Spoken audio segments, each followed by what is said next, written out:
Farmasi Tigas Bakti Pertiwi Luraya Palopo. Di sini kami akan membawakan materi tentang suppositoria. Kami akan memperkenalkan kelompok kami. Perkenalkan, nama saya Muhammad Ikrar Arifin. Saya Husaina Husain. Saya Anggita. Saya Erkal Marsuki. Saya Elsa Kumaira. Saya Nunurinda Jaya. Dan saya Kurniawan. Suppositoria adalah suatu bentuk sediaan padat yang umumnya dimasukkan melalui lubang atau celah pada tubuh.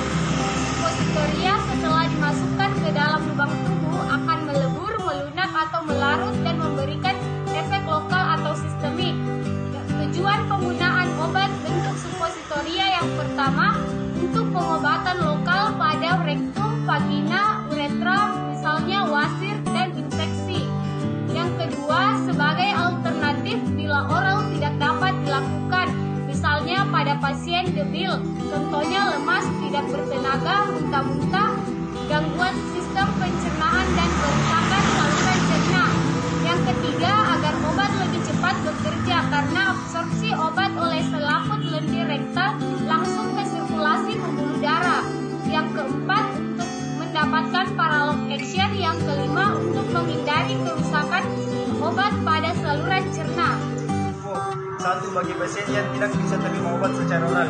2. Dapat menghindari kerusakan obat oleh enzim pencernaan dan asam lambung. 3. Dapat menghindari terjadinya iritasi pada lambung.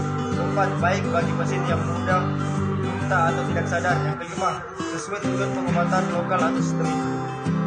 Kekurangan sediaan suppo. 1. Kurang nyaman dalam pemakaian.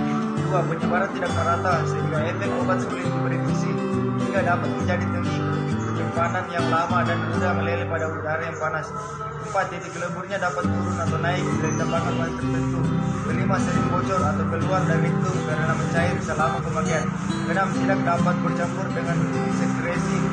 7. Bentuk dan sediaan suppositoria harus didesain sedemikian rupa sehingga suppositoria dapat mudah dengan dimasukkan ke dalam lubang atau celah yang dimasukkan tanpa menimbulkan rasa tidak nyaman bagi pasien, dan juga harus dapat bertahan dalam bentuk pengobatan dengan menggunakan sediaan suppositoria. Yang pertama, saat suppositoria dimasukkan, maka basis suppositoria akan meleleh, melunak atau melarut dan menyebarkan bahan obat ke jaringan-jaringan di daerah tempat dimasukkannya. Kedua, tujuan pemberian ini agar bahan obat tersebut dapat dimasukkan untuk efek kerja lokal di tempat tersebut atau dapat juga dimaksudkan agar diabsorpsi untuk mendapatkan efek sistematik. Jenis-jenis suppositoria yang berefek lokal. Yang pertama itu suppositoria rektal. Suppositoria ini paling sering digunakan untuk menghilangkan konstipasi dan rasa sakit, iritasi, rasa gatal dan radang sehubungan dengan wasir, atau lewat rektal lainnya. Contohnya itu suppositoria antiwasir. Suppositoria jenis ini biasanya mengandung sejumlah bahan obat, diantaranya adalah anestetik lokal, vasokonstriktor, astringen, analgesik, pelunak dan pelindung. Yang kedua, suppositoria vaginal. Suppositoria jenis ini dimaksudkan untuk memberi efek lokal dan terutama berfungsi sebagai kontrasepsi, dan termasuk jenis ini misalnya obat monoksinol 9, antiseptik pada kebersihan wanita dan sebagai zat untuk menghambat atau mematikan penyebab penyakit akibat jamur ataupun bakteri. Biasanya mengandung trichomonosida untuk mengobati fasciitis yang disebabkan oleh mikroorganisme Trichomonas vaginalis dan Candida albicans, antiinfeksi atau biotik untuk mikroorganisme lainnya. Yang ketiga, suppositoria uretral. Suppositoria ini digunakan dengan tujuan sebagai antibakteri dan anestetik lokal untuk pengujian uretral. Tujuan untuk efek secara sistemik. Yang pertama, pemberian suppositoria dimaksudkan untuk memberi efek sistemik ke seluruh tubuh. 2. Saat penggunaannya biasanya diberikan melalui membran mukosa, rektal, dan vagina karena suppositoria mampu mengabsorpsi dari kebanyakan obat yang lain. 3. Namun demikian, pemberian suppositoria melalui rektal ini lebih sering digunakan sebagai tempat absorpsi sistemik.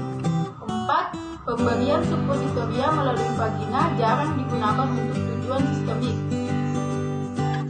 Waktu terbaik menggunakan sediaan suppositoria. Sesudah defekasi untuk suppositoria anal atau rektal untuk menghindari obat dikeluarkan terlalu cepat bersama feses sebelum sempat bekerja. Malam hari sebelum tidur, penderita dalam posisi terlentang untuk menghindari melelehnya obat keluar rektum atau vagina.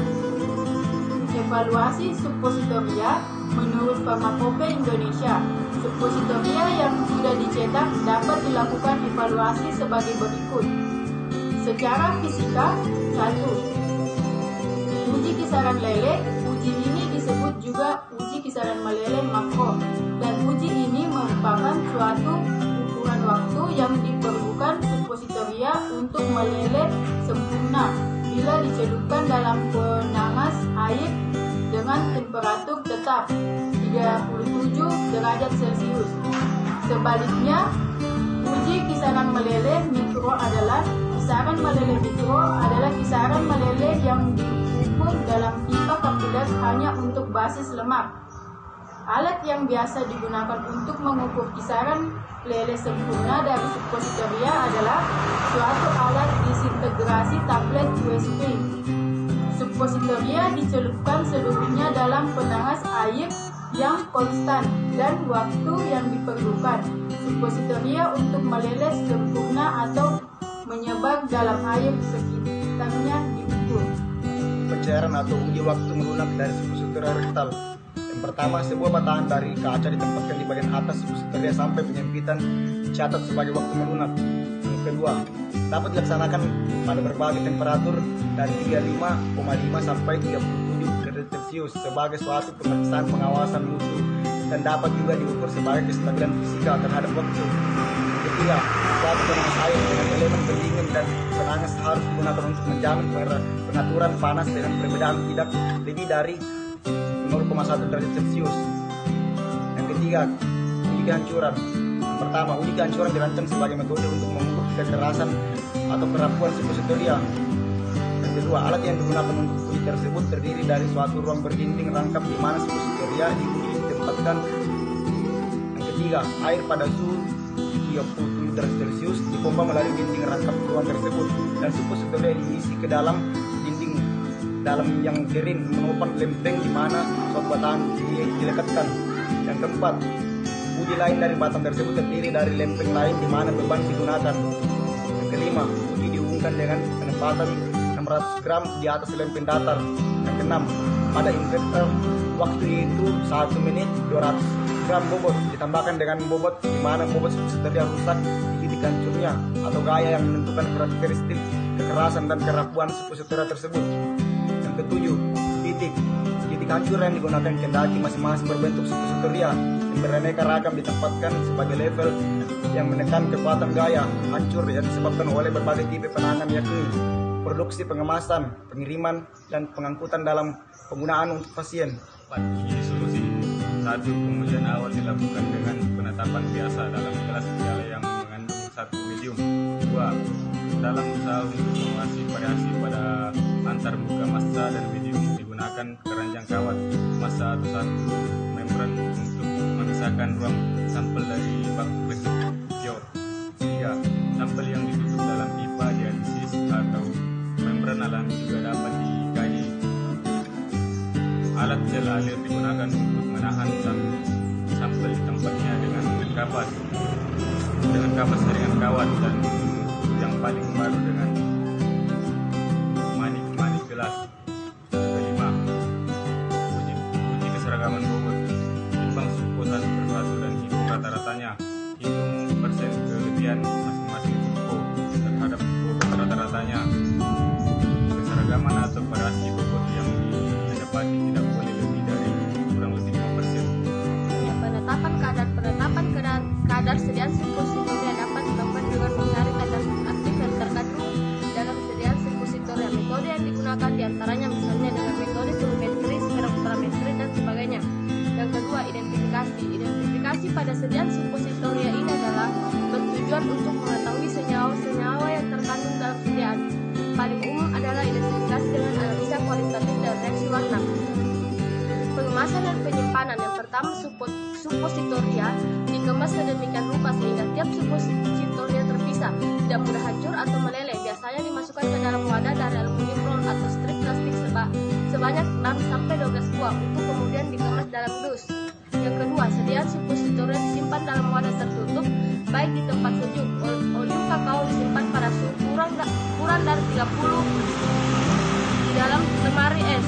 Yang ketiga, gelatin glycerin disimpan pada suhu kurang dari 30 derajat Celcius di dalam lemari es. Dan keempat, PEG tanpa pendinginan